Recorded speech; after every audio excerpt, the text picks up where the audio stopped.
welcome and feel at home on this webinar today, where we are going to be discussing a topic on collaboration as an approach to designing and implementing effective programs aimed at preventing violence against children.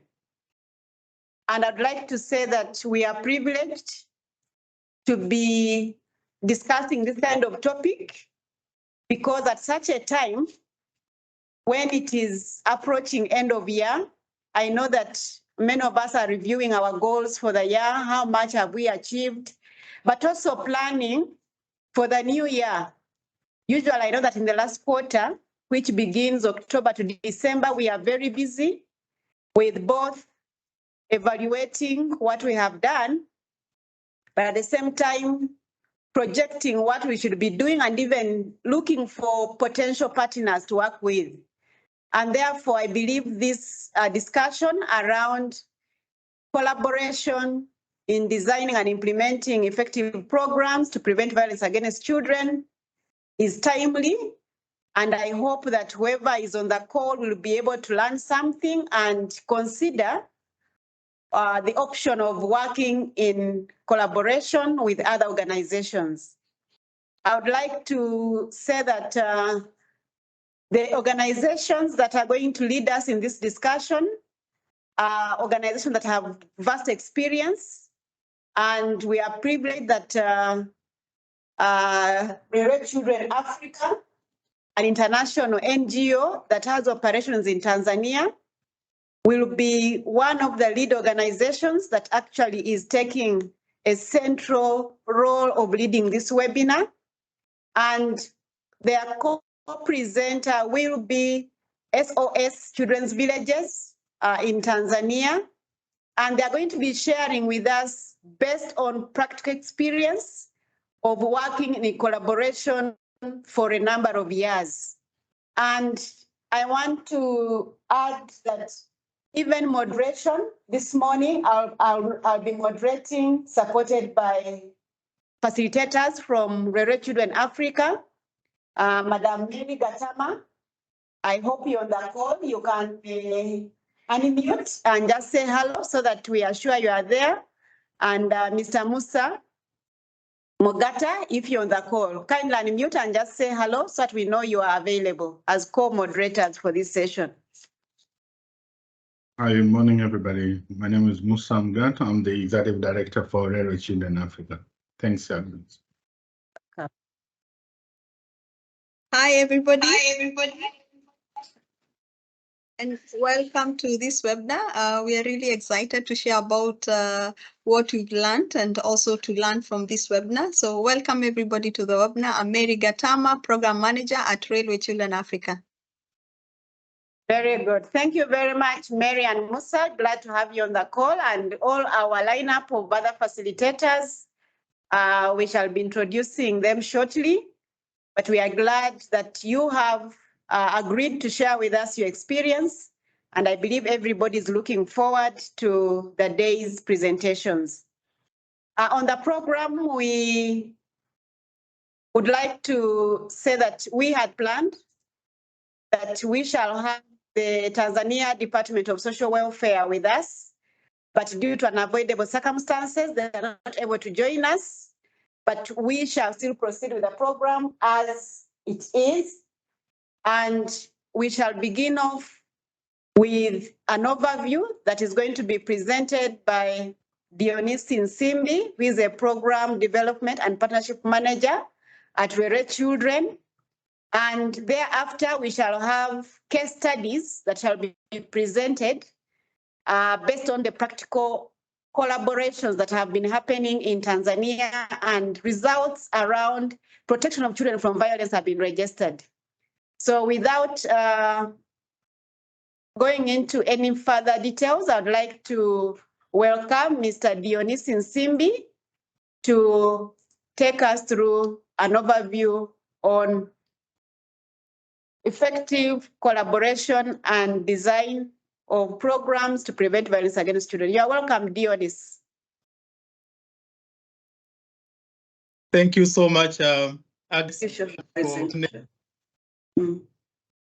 Thank you much, Agnes, for organizing this very important event, and welcome everyone that is joining us from all over the world.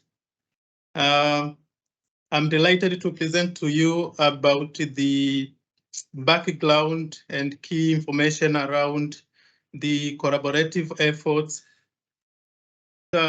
As I said, I will be presenting to you about our evidence in terms of collaborative efforts that we are working out to support Street Connected Children in collaboration with different stakeholders in different levels, from the grassroots, means the community, and also some of key implementing partners and the government as well. RCA as an organization works out to design and implement programs targeting Street Connected children and young people. And our work is actually categorized into 4 different change areas. And the first change area being response, that works out to identify and assess the needs of Street Connected children and young people in the areas that we work. We do also respond in terms of assessing the needs for family reunification, tracing out the families in collaboration with the local government authorities, and also social welfare officers in hosting communities where most of these children that we identify are coming from.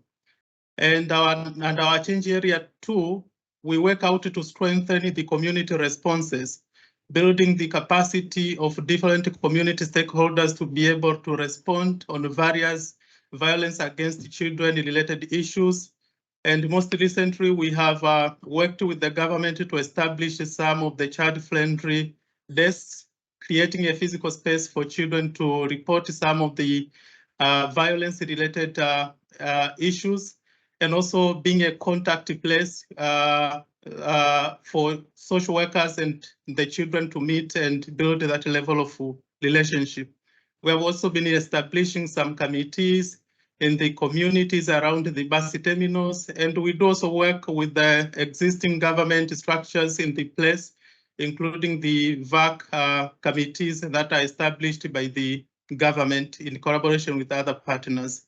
And we also build community awareness, raising the awareness of the community members to understand the key rights of the Street Connected children and young people, and also supporting the caregivers to have positive parenting skills to minimize instances of abuse within the families. And under change area 3, we aim at strengthening the child protection system in collaboration with the government. We build the capacity of social welfare officers as a workforce to respond to the needs of Street Connected children. And also we influence through our focus work, influence resourcing for the government to better meet the needs of CLWs. And the final change area, which is strengthening the evidence base, we work with different academic researchers and other organizations to collect some data related to Street Connected children and young people, and come up with interventions that are tailored towards improving the well-being of the population that we serve. We also work out to identify the gaps within the existing violence against children interventions and create effective safeguarding solutions to respond to the same. Now, just to give you more insight about our work starts with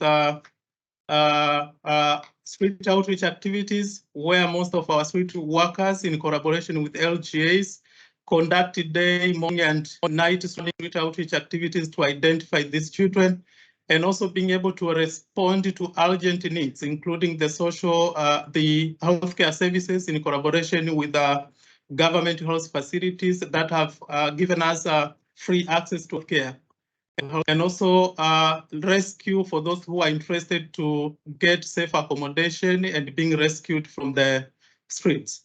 And above all, we also build a relationship between us and the children through various outdoor activities, including games and sports activities that are conducted on the streets in collaboration with the community that we work with and also some of the government infrastructures in place. And through that strengthened relationship, we work out to check the possibility of reunification for those who are interested. And in most of the cases during this process, most of the children are either placed into fit person care or others that are placed in residential centers.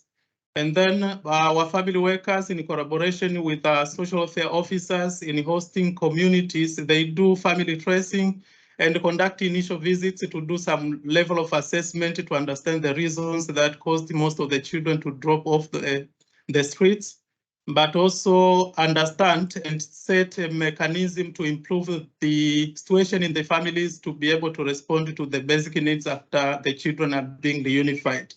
And then when we have that level of care plan, the children now are reunified back with their families, and those that are still of school age are enrolled and provided with the scholastic materials to progress with their education.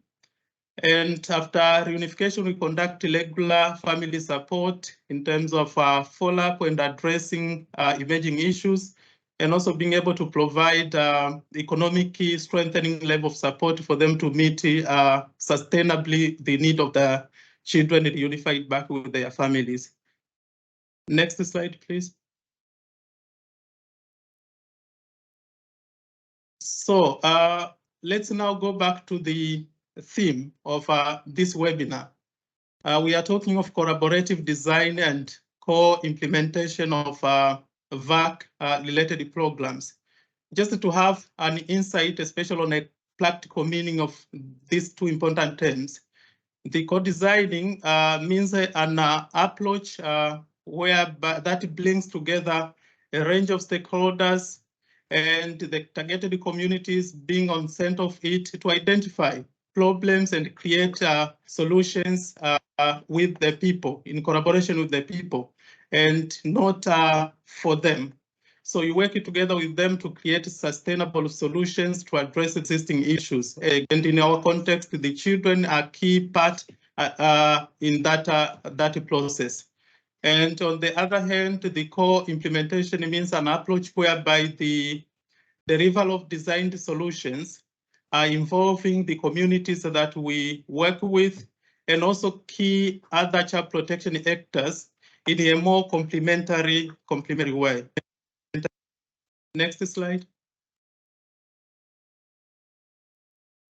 So currently within RCA, we are either a member or chair in some of the networks across the country that works out to reduce the level of violence against the children.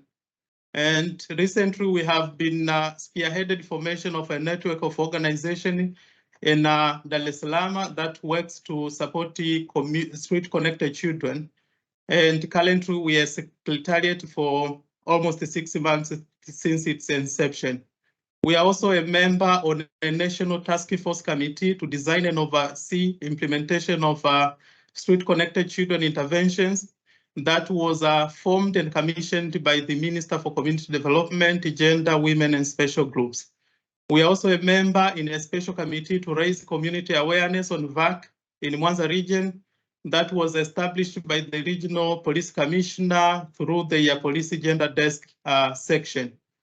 And we are also a member to a national alliance to strengthen families and alternative family-based care, and member for a long time now under the Tanzania Child Rights Forum. And lastly, we are also a member in a global network for Street Connected Advocacy Group, where RCA and Amani Center in Tanzania are also member, and it does include a network of other organizations under the umbrella of Consortium for Street Children. So why is this collaborative design and implementation necessary in our programming? To a greater extent, collaborative efforts helps the implementing partners to cope with limited resources by avoiding duplication of efforts. And also this gives an opportunity for them to expand the scope of the interventions that are being implemented. but also it helps to build sense of consensus between the implementing partners and to strengthen that level of relationship to voice up on the rights of street-connected children and young people, and also design effect solutions that tailored towards breaking that professional level of boundaries, given each partner within the collaboration have different set of skills and professionalism and expertise as well. So you are able now to have a common platform where you can share those expertise. But it's also important to develop and implement community delivery solutions that enhances credibility and legitimacy within the communities that we serve, because the particular communities that we are targeting are being part and central in key decision making and also coming up with solutions that respond to their basic needs. But it's also important that collaboration brings about coordinated way of managing cases and improved referral pathways. For example, in our context, we provide a comprehensive set of service, not by our own, but through other referral pathways that are existing within the communities we work. You may find we are able to respond on some of the legal issues, but we have partners within our networks that could really provide legal aid to most of the beneficiaries, especially those who experienced abuse and requires some sort of legal aid. And collaboration to some extent also enhances the knowledge and idea exchange. We have different platforms where we meet and share different level of skills and best practice based on implemented interventions in our region. It also enhances coverage and sustainability because most of the interventions that we are implementing are donor funded. You may find some of the time that we don't have enough or sufficient resource to operate. But when you have a network, you are able to ensure continuity in terms of services to the beneficiaries that we are targeting. And more importantly, to promote also staff motivation, giving them a sort of encouragement and knowing that they are not working in isolation, but they can exchange ideas with different staff from different organizations. And it's also important to note out the key issues to consider before starting and during also the collaborations that we have been a member or advocated for its formation. The first key important thing for us is to have that inclusive participation, giving equal space for each member within the collaboration, including involving intended beneficiaries in the process to raise their voice during the designing process and also during the implementation phase. And it's also important to have a shared vision whereby you jointly articulate the changes each organization is envisioning to see, and also to show the willingness level to provide some of the resources to support the network. It's also important to have a defined objectives of the core designing process and define the scope to agree specifically on the areas that you want to collaborate. Is it about the resource sharing? Is it about interventions exchange, as example for the case of evidence-based interventions, or is it about just sharing experience, especially from the field implementation process? And also defining the milestone that I want to see and how those milestone or deliverables will be tracked. It's also important. And lastly, but not least, having a decentralized decision-making place where you all agree on a mechanism, each member have an equal power in making the strategic and operational decisions on their own without being influenced by other giant organizations. And how do we measure this effectiveness of jointly implemented programs? There are several parameters that we normally look at through different strategies that we have in place. So, for example, we look into sustainability and continuity in the program, the impact those interventions are making towards the community, efficiency, and as well as relevance. And strategically within RCA, for example, we have our beneficiary feedback mechanism that provides us room to listen to our beneficiaries, including the children and their caregivers, to provide us the feedback in terms of how they see the services, and if there are anything that are not being addressed by our interventions, they also suggest or ask questions if they have. But also we have periodic experience sharing meetings that involve different networks and also organizations that we are working with. And more importantly, we have government level meetings also that we are involved. That's where we share also our experiences and review various interventions to understand the progress that we are working. And another strategy that can be used to measure the efficiency to have the periodic surveys and assessments through our case management records, engaging external evaluators to see how we are coping and abiding to the plans that we agreed during the meetings that we normally have. It's also important to have periodic project evaluations, looking at the baseline to inform key interventions that you want to implement, and also if they really meet the needs of the population that you are targeting, having meet to assess whether you are making a good progress towards reaching the overall impact. And finally, end of project evaluation to inform if there is possibility of duplicating the projects and also expanding to other areas that are not served. So that's marked my end of this first presentation. Thank you so much, Agnes and the team. Wow, thank you very, very much, Dionys. I must say that this has been a thorough job, well done. I believe everybody who had questions around what does co-design mean now has an idea from the way you have explained it. If anybody forgets anything that you have mentioned, they shouldn't forget that you said co-design means working with them, not for them. And you have gone ahead to bring out the rationale for why collaboration. The benefits are immense from your explanation.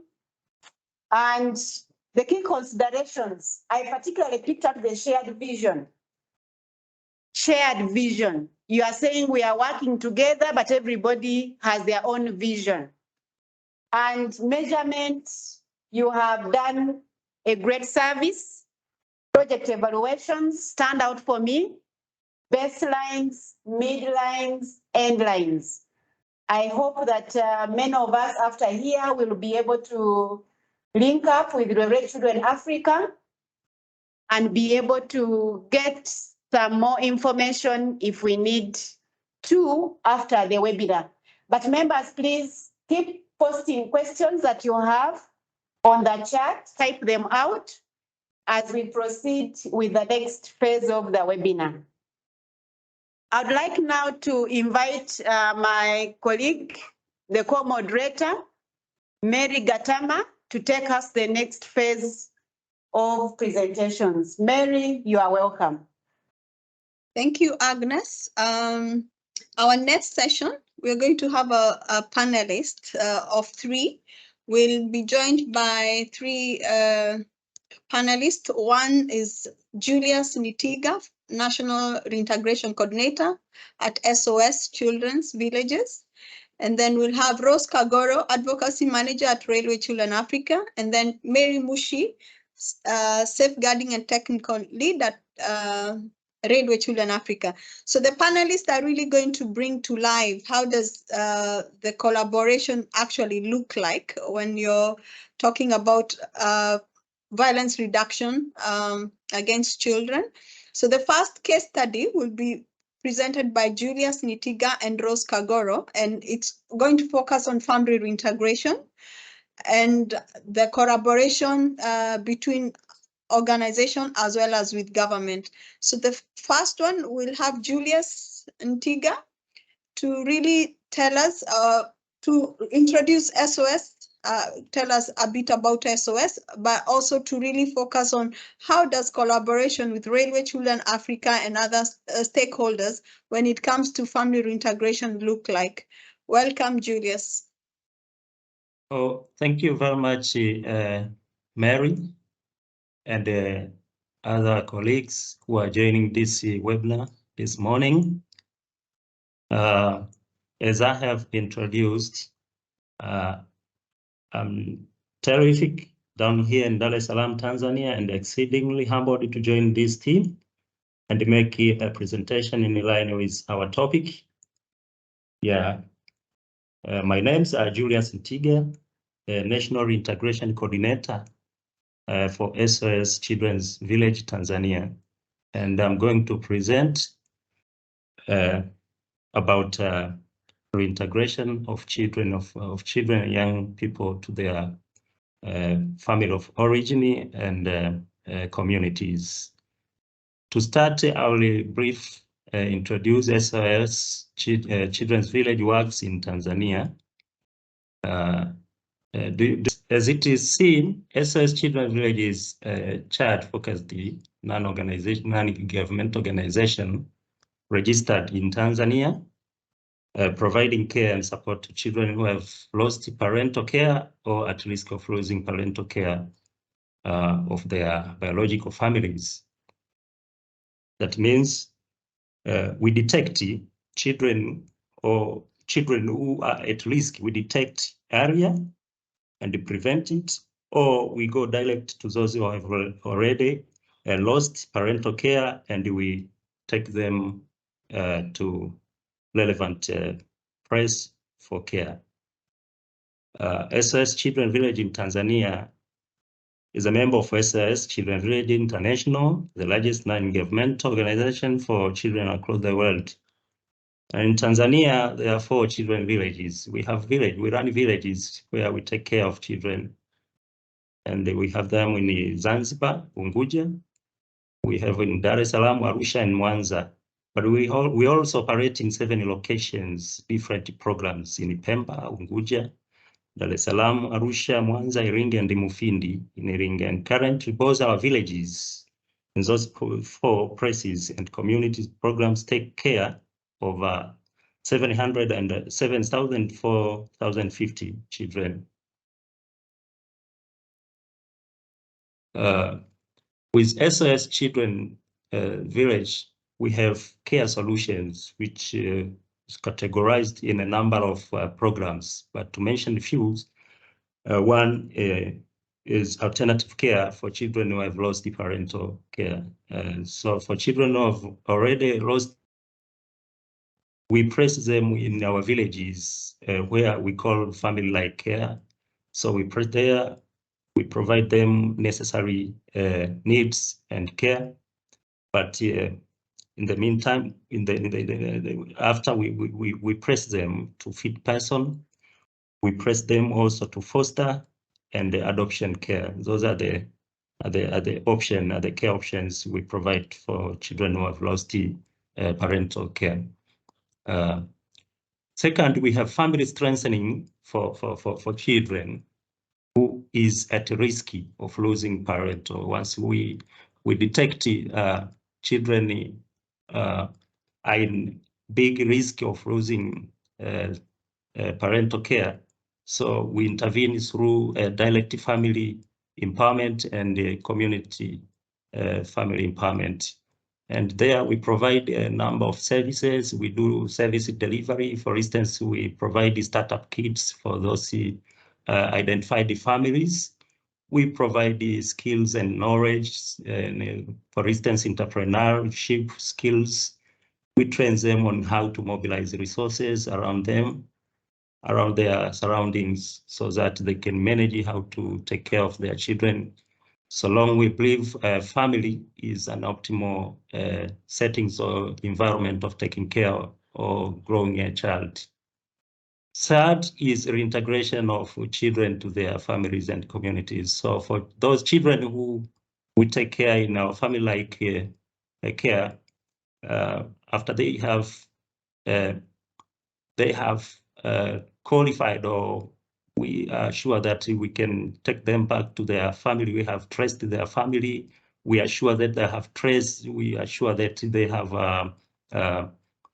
communities of origin. So we do safe, suitable, and responsible reintegration, taking back to their family so that they can join their family and communities for sustainability of their daily lives. And the fourth is children live in a street situation. So we identify, rescue, rehabilitate, counsel, and reintegrate them to their family of origin as well, and other forms of alternative care if they have no proper bloodly or family of origin. We take them to other forms of alternative care, and there, through the process of helping these children living in a situation, we help them with a number of things. For instance, supporting them going to different trainings or joining different income generating activities. We help also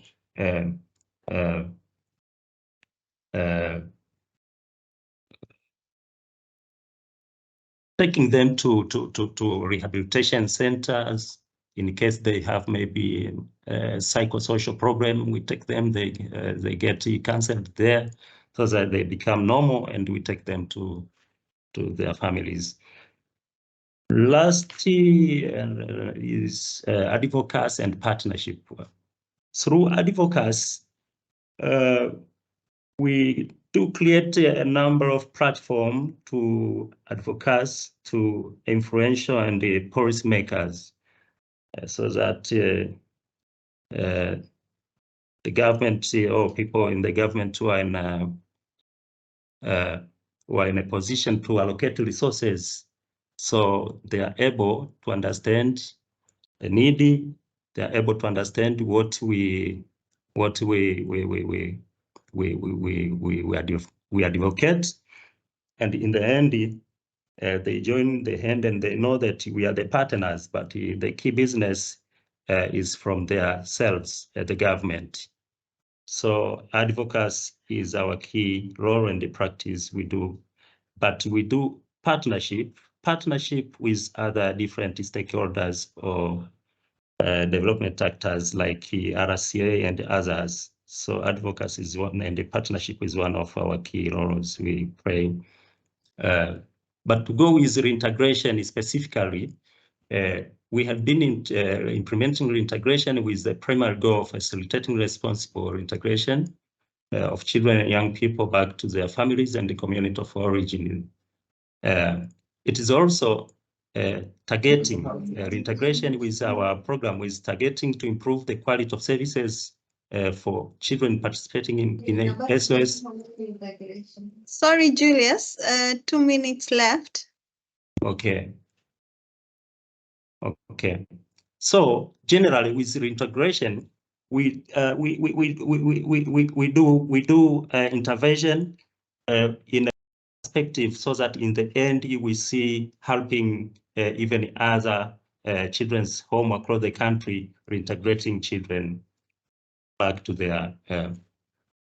So I will learn. So when I go to the experience through working with RSA and other stakeholders, as a part of advocacy and partnership, SOS has the following experience collaborating with RSA. We have been collaborating with government and managed to develop SOPs for integration process. We also, in collaboration with government, RCA and government, managed to develop a TOT training manual tool for integration in Tanzania, and managed to organize and conduct training to social welfare officers on the integration process in Dar es Salaam. And this has been done in a very current situation. So what went well in collaborating? First, the SOPs for integration processes in place. So far, the SOPs, the guideline for integration is in place, has been made in collaboration with government, RCA, and SOS. The TOT training manual is in the finishing process, but we have increased the scope and area of reach for activities that support reducing violence when we train those social welfare officers. But we have enhanced the government structure and supporting National Task Force for Street Connected Children in influencing policy change and budget allocation. And for better use of resources where SOS and RCA have activity of same nature may leverage resources. The challenge is so far, the TOT training manual is not yet disseminated. So the way forward for this, from the collaboration we have been doing with RCA, the only challenge so far we have experienced is training manual is not disseminated. So the way forward so far, we have put in place initiatives to accomplish the TOT training manual, have been put in place, and the government face-to-face meeting with the government to finalize the document. Partnership with the government. The SOS has been also full partnering with the government of Tanzania through Ministry of Government, Development, Gender, Women and Special President, Regional Administration, Local Government, District Councils, District Social Welfare. And from this partnership with government, we have gained the confidence, technical and license for project operations, approval of any suggestions in the policy reform, coordination of social welfare services in local government, dissemination of guidelines. And last is coordination of implementation of social welfare services to children and families. Also conduct case management support reintegration. Thank you for listening me. It has been a short time, but I think we all have captured. Thank you.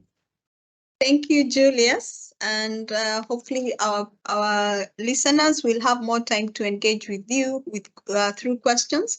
So now I'll move on to Rose Kagoro, Advocacy Manager, who will talk about how collaboration actually looks like with government through the various level, district level, regional and national level, and share a case study as well. Welcome, Rose.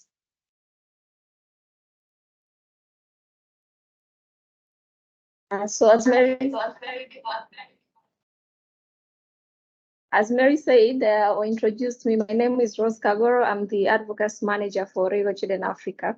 And I'm going to share what a successful or effective collaboration with the government looks like using a task force for protecting street-connected children through reintegration as an example. So I would like first to highlight that based on what Julia said, reintegration is a process, and it starts specifically for street-connected children. It starts from the streets and ends up in the family, and it involves a range of stakeholders, including government officials, CSOs, community members, as well as schools, neighbors, and what here in Tanzania we call fit persons, but I believe in other countries they are named as foster carers. So what makes this collaboration effective is the fact that this task force was initiated by the Minister of Community Development, and it comprises representatives from the government, civil society organization, which RCA is one of them, and SOS, as well as the police force.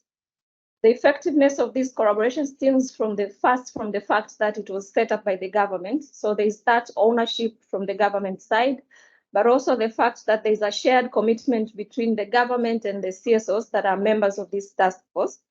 And also there is a shared goal between the members of the task force, which is to ensure that street-connected children and young individuals in the streets can access services while on the street and after they are integrated with their families or be supported to become self-reliant. What further enhances this collaboration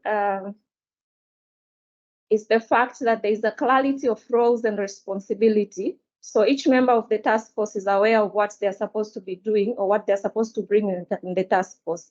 And for us, Railway Children Africa, Our role is to provide technical expertise, leveraging on our extensive experience of over 10 years working with street children and young individuals.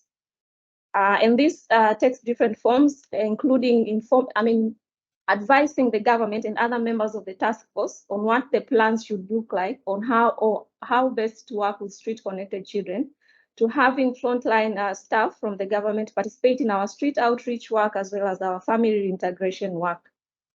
Additionally, another factor that has contributed to the effectiveness of this collaboration is that there is a transparent communication between the government side and the CSO side, in the sense that we openly engage or meet to plan as well as implement what we have planned. And also we have regular platforms for meeting to assess the progress of what we are doing.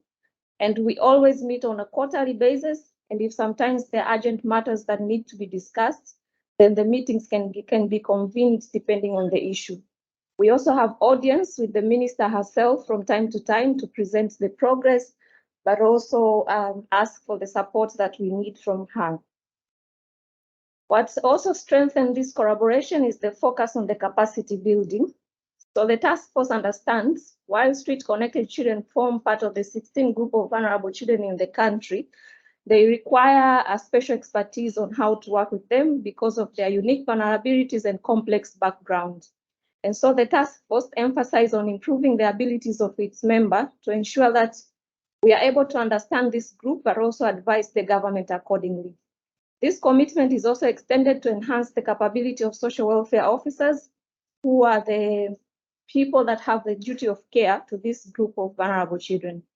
Further, we have broadened our capacity building efforts to include the police officers because we recognize that street-connected children often face violence at the hands of police officers, especially during the roundups. And so in response, as the task force, we collaborate to capacitate the police officers on non-coercive methods of engaging with this group of children, while emphasizing the importance of collaborating with the task force members like RSA or SOS. And also the other thing that has made this collaboration effective is the fact that we recognize the importance of having a conducive or supporting legal and policy environment. And so the task force advocates for legal and policy reform that ensure street-connected children enjoy the same rights as other children.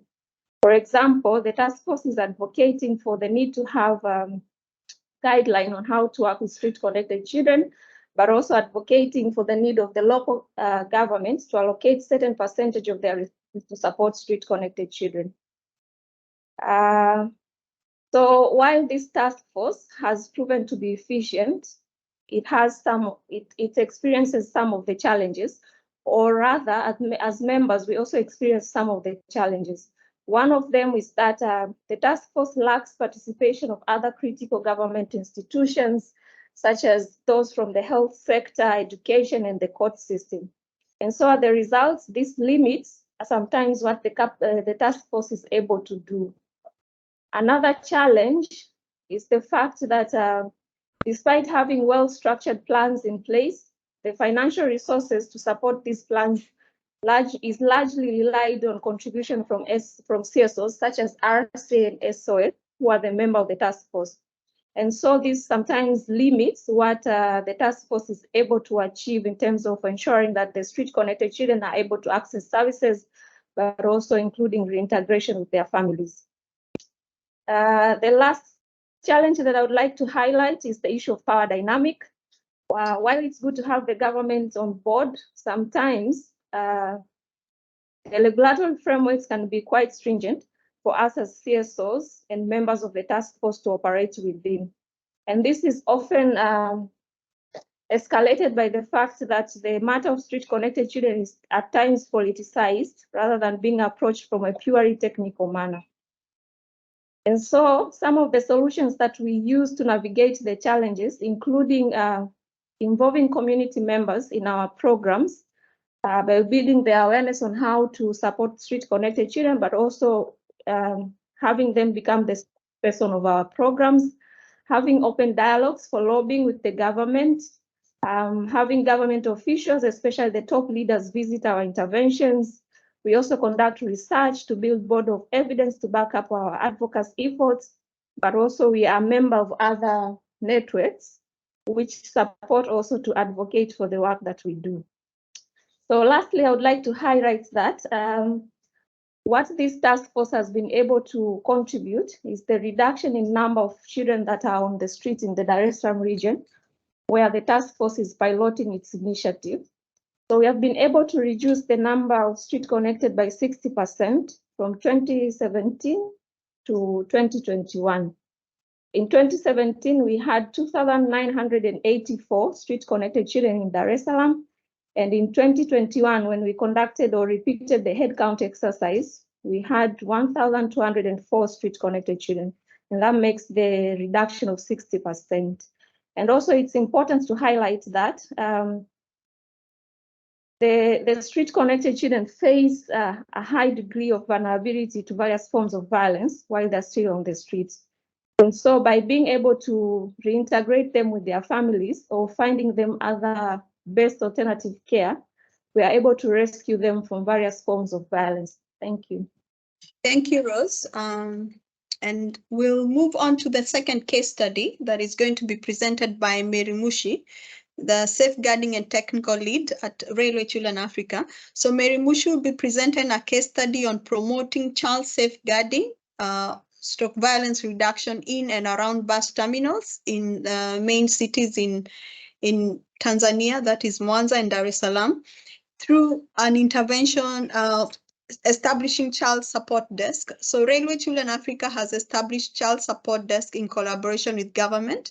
This is an intervention that was borrowed from India and has been replicated in Tanzania with the aim of early rescue of children once they drop to the streets, but also in reducing violence that is experienced by children in and around bus terminal. So Mary Mushi is going to share how that looks like and what has been the results of implementing this intervention. Welcome, Mary Mushi. Okay, thank you, Mary. And as I've been introduced, my name is Mary Mushi, and I'm here to share with you our experience in terms of, as Mary explained, the intervention of child support desk in and around the bus terminal, how it has really facilitated and supported in terms of reducing violence and abuse to children, and how we have collaborated this with various stakeholders.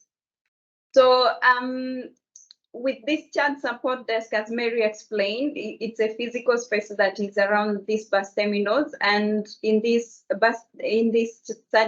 child support desk, we have the social welfare officer seated, and we also have a RCA social worker who is there, and it operates 5 days a week. So as Mary explained, the child support desk aim at rescuing and supporting children as early as they arrive. And in terms of fulfilling that, one of the things that we have with the child support desk is a committee. This committee is formed by various people, including the local government authorities. So this is the social welfare officer, the police that is working around the bus terminals, the local lead authorities around the bus terminals, but we also have the authorities around the bus. So the authorities that are responsible for transport, the people that are responsible for public announcement, bus agent, those working around like food vendors, taxi drivers, motorcycle drivers. They all form this committee, and the main goal of this committee is working and meeting together. They normally would meet quarterly. It's talking and discussing various issues that they could do to address and ensure children are safeguarded in and around the bus terminal. So giving an example of a specific case around the bus terminal, it's a sexual abuse cases that we received. When the child support desk was established in Mwanza, so I'll specifically give a case study from Mwanza, around July, August, we started receiving a high increased number of sexual abuse of children. And going around that, we would see it's a sexual abuse for children who were arriving at the bus terminal, and they would either be meeting with various people or strangers working around the bus terminal, and they would start grooming them by either telling them they could offer accommodation or they could offer them food, and in the end, they will be sexually abused.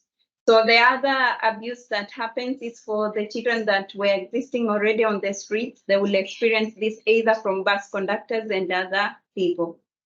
So when we saw this increase in sexual abuse, we involved the Child Support Desk Committee in terms of how then do we ensure this has been reduced and make sure the bus terminals are safe. So the committee made, and some of the strategies that they came up with included awareness raising in and around the bus terminal.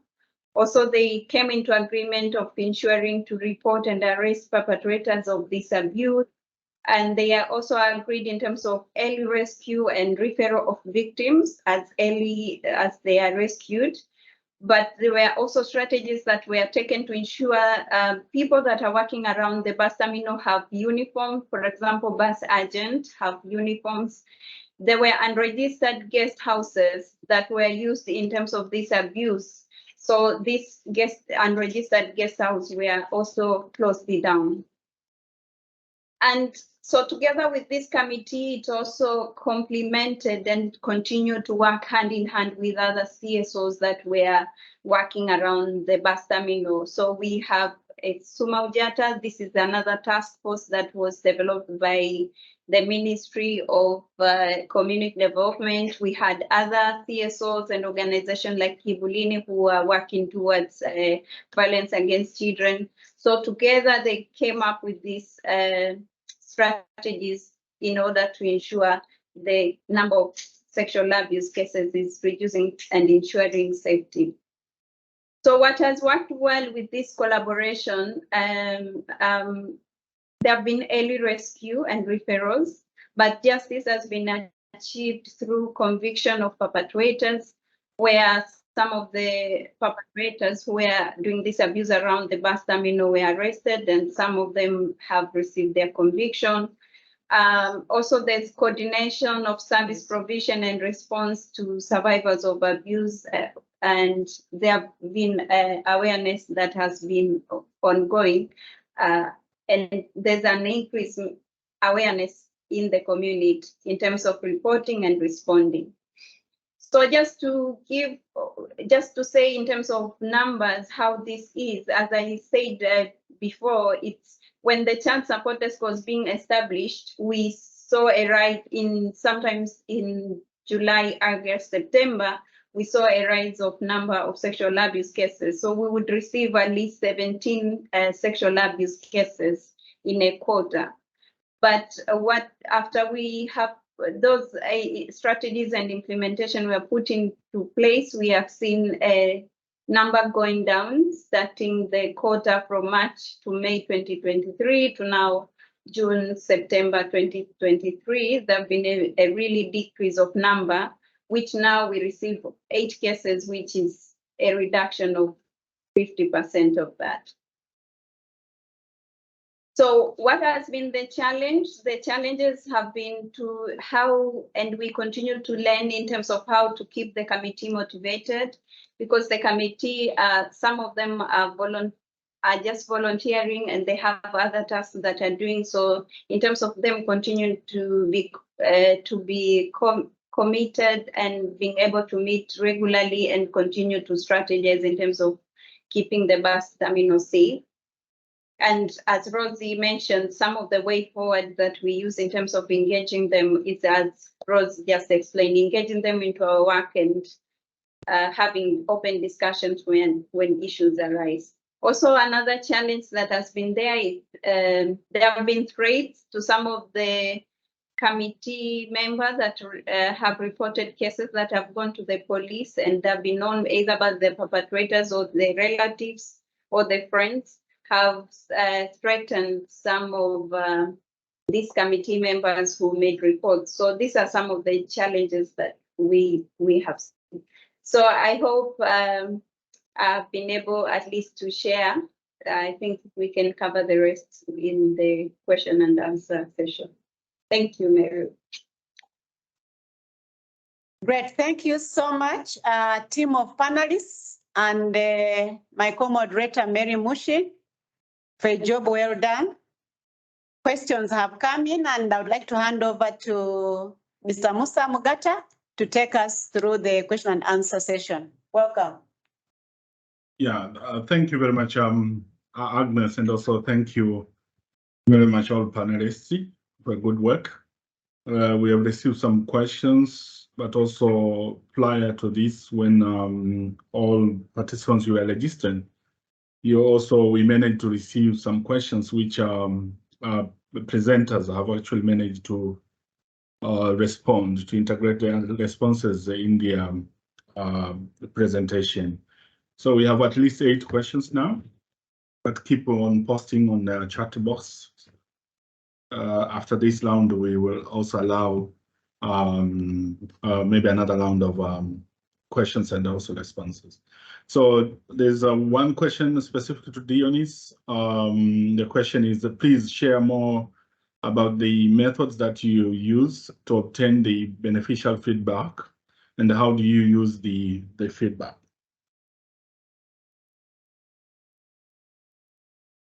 Yeah, thank you so much, Musa. Just to provide some more details on how the BFM work. Actually, we have 2 different methodologies. One, we use key informative interviews with some of the beneficiaries.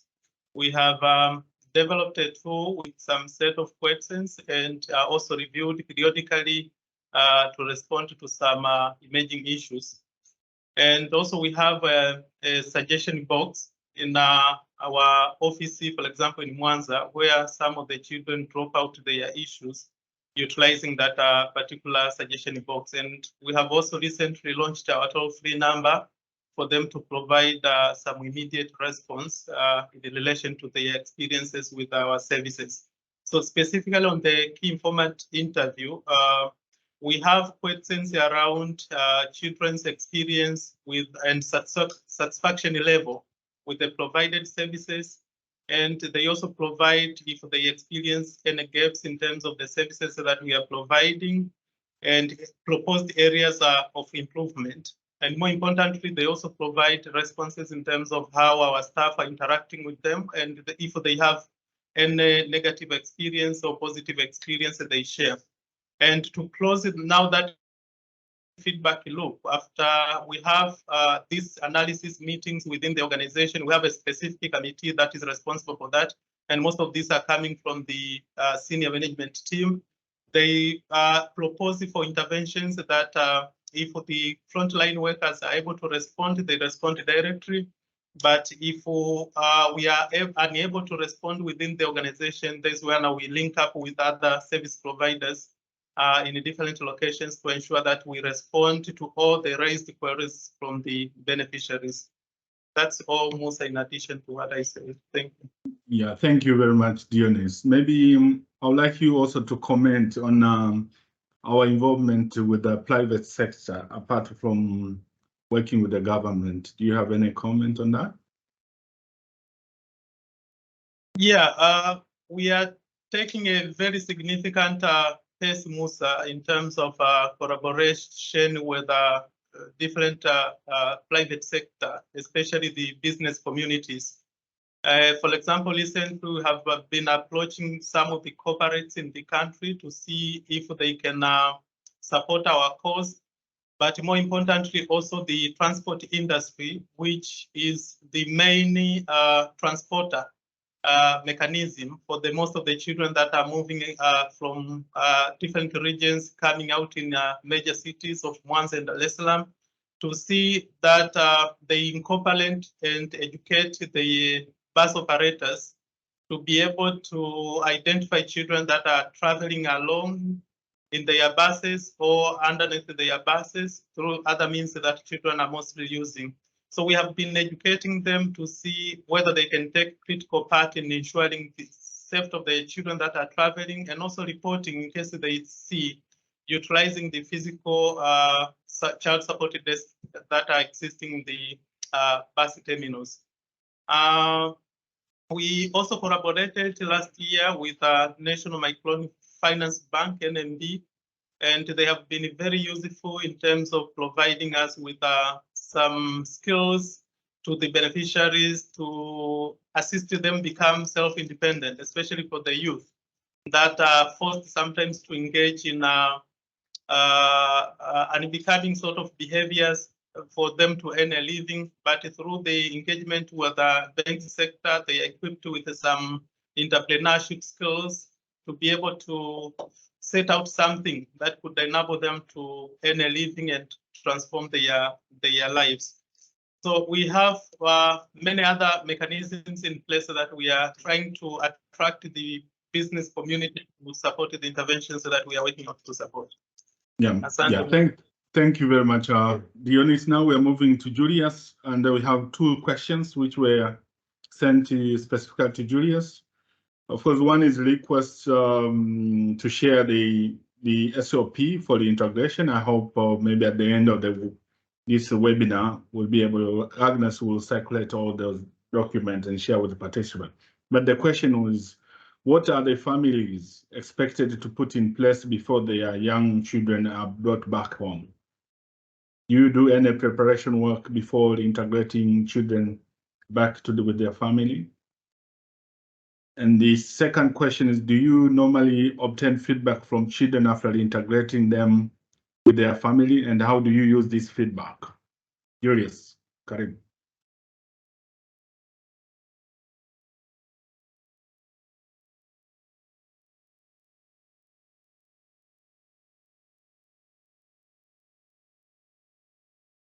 Julius, are you with us?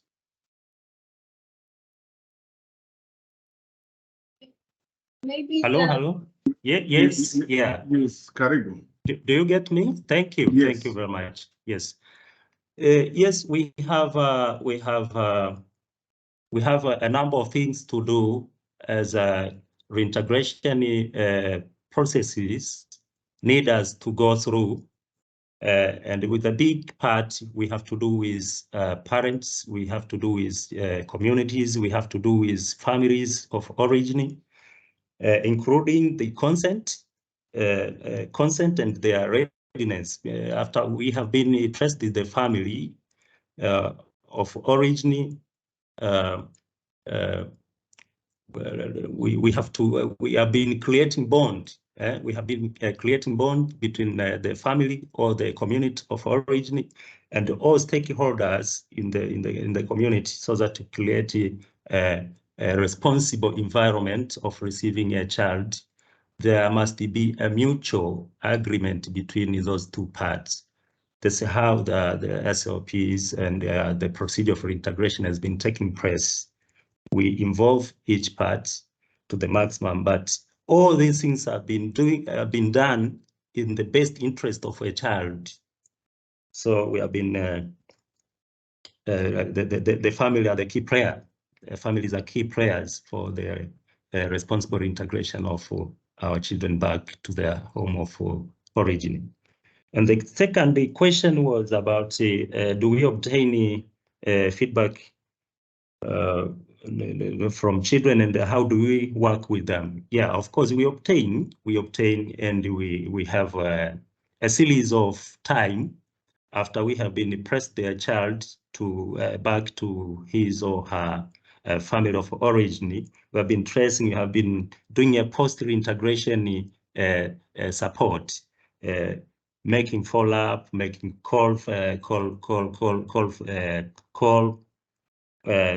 contacting those social welfare officers in that specific area, receiving anything wrong or good, any progress, so that in case we recognize any shortfall which can make maybe secondary separation, then we detect and we go and solve it. So long we have been working in close collaboration with the government, social welfare, and other system structures of government. We've been receiving different feedback from children, and we work to settle them to make sure they are working together, they live in comfortability, they live in a safe and a suitable environment. Thank you. Yeah, thanks, Julius. Mary, you wanted to add anything? Yeah, so in response to the question number one, in terms of checking with the readiness, it's also we conduct the SOP requires us to do family tracing. And when we do family tracing, we also assess the family to also understand the reasons for separation, and together work with the family to see how this can somehow be resolved before the children are returned back home. And in terms of how we ensure this, it's when it's safe, the children are integrated with their families based on the best interest, as Julia said, and when both parties are ready. But when the children are unified back into their families, we continue with the follow-up visits. So this is to check how the child is doing, how the child is progressing, what were the needs that were identified during the assessment, and we continue to provide support to the families in terms of resolving the issue and ensuring the children continue to be there. So for cases that are within the areas that we are operating, we have social workers, family workers who are visiting these families in support with local government authorities. But for the cases that are long distance, we work with the existing structure from the government. So this includes social welfare officers from those areas, local leaders from those areas, teachers, and whoever in the community that can help support until the child is fully integrated into their homes. Yeah, thanks, Mary, for those additional points. We have two questions to Rose. One is participant wants to learn from the study whether it's assessed the factors contributed to reduce the inflow of children into street as a result of the 60% reduction of street connected children in Dar es Salaam. Rose. Thank you, Musa. So in terms of the factors that have contributed to the reduction of inflow of children that led to the 60% reduction, I think one of them is the prevention work we do to the source communities. And by source communities, I mean, these are the communities where most of the children come from. So in those communities, we implement prevention programs. One of them is a parenting program. We use the ACT parenting program, where we meet with the parents or caregivers of, in these communities, and we support them to understand better on different ways of positive parenting. This has contributed now to the reduction. But also the other factor is the fact that we raise the awareness of the community in general through various forms, through community dialogues, through media, where we educate the community on the reasons why children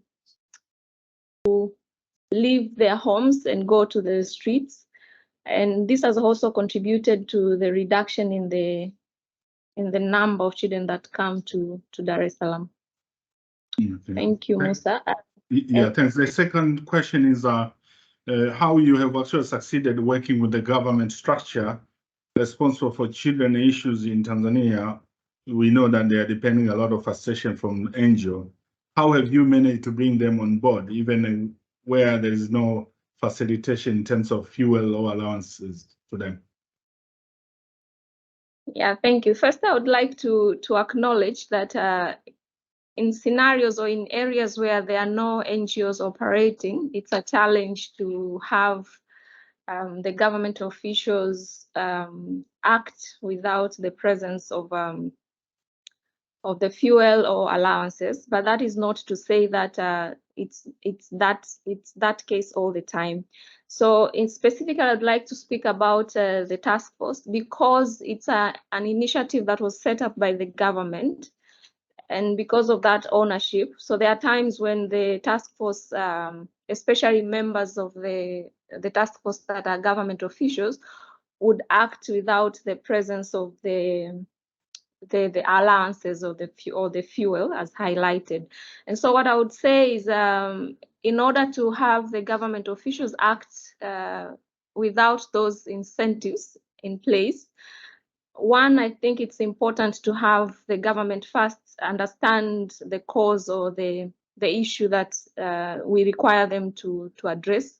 But secondly, it's to have them take ownership or lead in that particular aspect.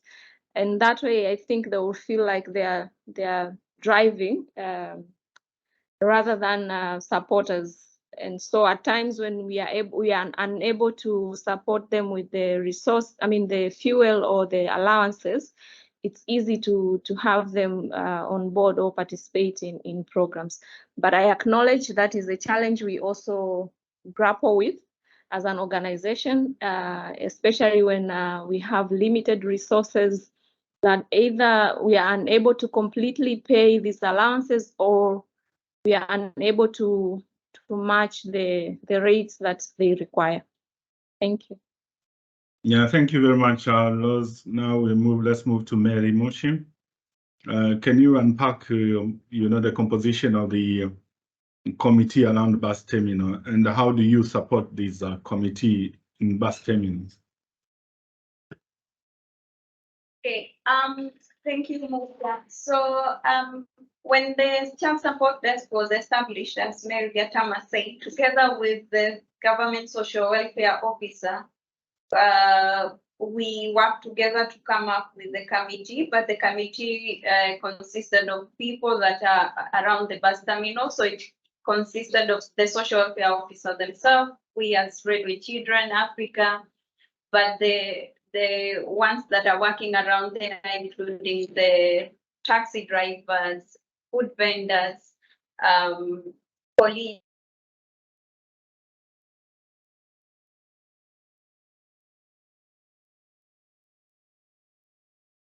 Mary, you're lost. We can't hear you.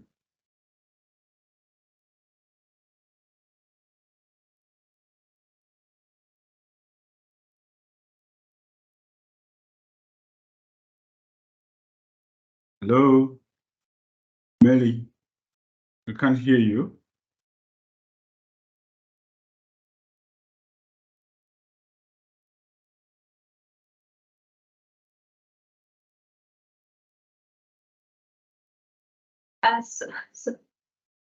Yeah, Hello, we lost sorry. you for a minute. If you can repeat the answer.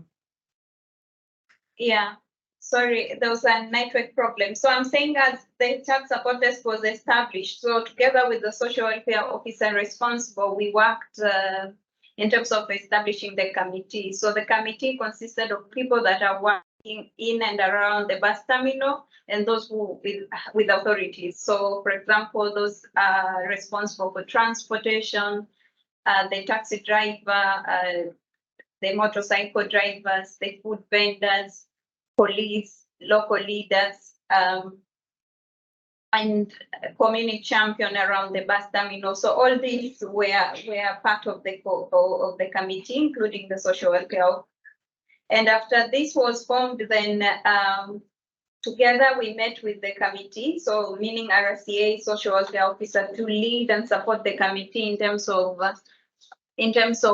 forming a TOR, terms of reference, and agreeing what roles and responsibility for the committee would be. So among the roles that were identified included ensuring safety around the bus terminal and responding to child protection cases that were being reported.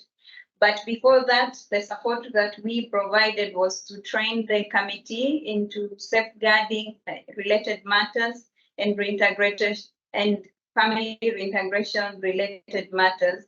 and also agreeing and discussing the referral pathway. For example, if a child arrives at the bus terminal and the social welfare officer is not around, how do we refer the child to a safe place and all those areas? So then we facilitate the quarterly meetings that they normally meet and discuss various issues that would come along. The committee would have at least 12 to 15 members of people in that composition that I've also said before. We also engage them in our various activities for us to be able to learn from both sides. So from them and also them to learn from us, from our data and our experience of work, and together see how we can effectively respond to safeguarding and child-related matter around and in the bus terminal. Yeah, thanks very much, Mary. Thank The you, last Lisa. question is about what method you used to measure the magnitude of change in the reduction of violence against children around the public bus system.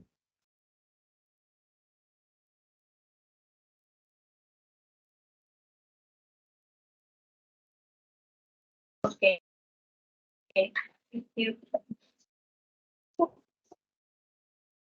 Yeah, normally Musa at the bus terminal where the social care officers and some of our staff are situated, we collect data, daily data, to see the number of children that we contact on a daily basis. And periodically we do some sort of analysis to see the trend, whether the children the number is increasing or decreasing. And mostly recently we did a comparison between the data that we started collecting when we established the child support desk, to compare them with the current data that we are now seeing on a daily basis. So the current practice is basically on the collected data, analyzing the collected data, and being able to be informed. We also conducted a violence survey within these bus terminal areas and the nearby communities, utilizing our M&E department, and sometimes we also engage the external evaluators for the same. Yeah, thanks very much, all. I don't see any more questions from the chat box, so I'll hand over back to Agnes. Yeah, thank you very much, Mr. Musa Mogata. You have done a commendable job with the questions. We have been able to exhaust them. And as a bonus to you as the moderator for the Q&A session, and given your role as the Executive Director of Rere Children Africa, I wanted to give you 2 minutes to share with us your key recommendations for any organization or individuals that would like to take the approach of collaboration now. What would you recommend? And then we shall be able to wrap up this session. Yeah, welcome, Mr. Musa. Yeah, thank you very much, Agnes, for giving this opportunity. I think one of the recommendation would be really make sure that we invest in building relationship with the key decision makers in whatever location we are working, be particularly the government and also other key stakeholders. Sometimes some donors who have money also have influence in terms of government priorities and also some of the interventions we do. So it's really important to take time investing and building relationship with our key decision makers. Secondly, is really making sure that our program and activities we are doing complement existing policies and laws and legal frameworks in a specific country. So we should actually make sure that we are working along those lines, and that's to avoid detentions and also conflict with the government. If the policies and legal frameworks needs to be changed or reviewed, I'll advise every one of us really to work in consultations and the dialogue. That has actually proved a very effective way of working and influencing the processes, the policies, and legal framework for advocacy in Tanzania. Thanks, Agnes. Thank you very much for those key highlights. I believe everybody has taken note. Healthy relationships with key decision makers, government being one of them, but also probably funders who have influence, and being able to complement what government is doing through national policies and legal framework, but also influencing from what I'll call from within, by not being a competitor from outside, but coming and working together with the government. Thank you, Mr. Mugata, for that advice. I would like now to say that as we come to the end of this webinar, for me, it has been a rich learning. I don't know about the other members on the call. And I would like to say a big thank you to Rere Children Africa and Source Children's Villages, Tanzania, for the generosity of sharing so much with us, bringing a team of experts from your organization, and being able to share 2 case studies is not something small. We have been able to see different perspectives of collaboration that involve CSOs working alongside government, but also being able to see how the results are being tracked and the change that is happening, that is practical through the work that you are doing. I hope that everybody on this call will be able to now consider collaboration as an approach, especially knowing that funding for social development work keeps dwindling, and there has already been pointers to the rationale of collaboration, being able to gain from the synergy. So I hope everybody will go back and try this out, because this is the essence of these webinars, that we are able to come together, share from our experience, pick lessons, and be able to apply in our work. As we end, I'd also like to say that we sent out communication to those who have subscribed to the Hub, that in addition to these online engagements, we have scheduled physical meetings for Hub subscribers at country level. We are beginning with the country-specific meetings. Hopefully, we shall next time have a regional physical meeting. So for those that subscribe, you've received communication, and I hope you have all responded, whether you'll be available to participate. If you have not yet subscribed to the Hub, I would encourage everybody on this call who has not yet subscribed to visit our Hub site and subscribe. And the next webinar, considering this is the last quarter of the year, we are planning the next webinar to happen in January. And we are still building on the issue of how do we effectively design, implement, and measure results from violence against children interventions. The January webinar is going to look at integrating research in designing and implementing effective violence against children interventions. You need not miss the January webinar, and I encourage you to invite many more of your colleagues in your networks to join these learning sessions, because we believe that each session adds something new to your knowledge.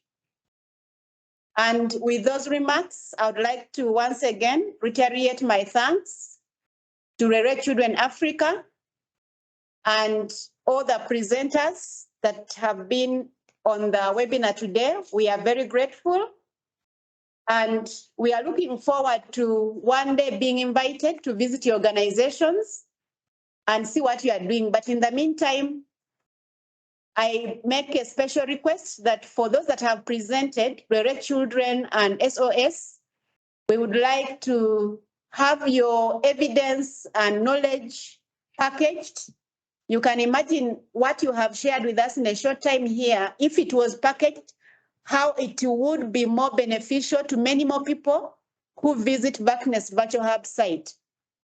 And for the attendees, we would like you to also share what you have. If you have a program that is working well, you have some lessons, you have new knowledge, let us know and we give you a platform on one of our webinars to share your work.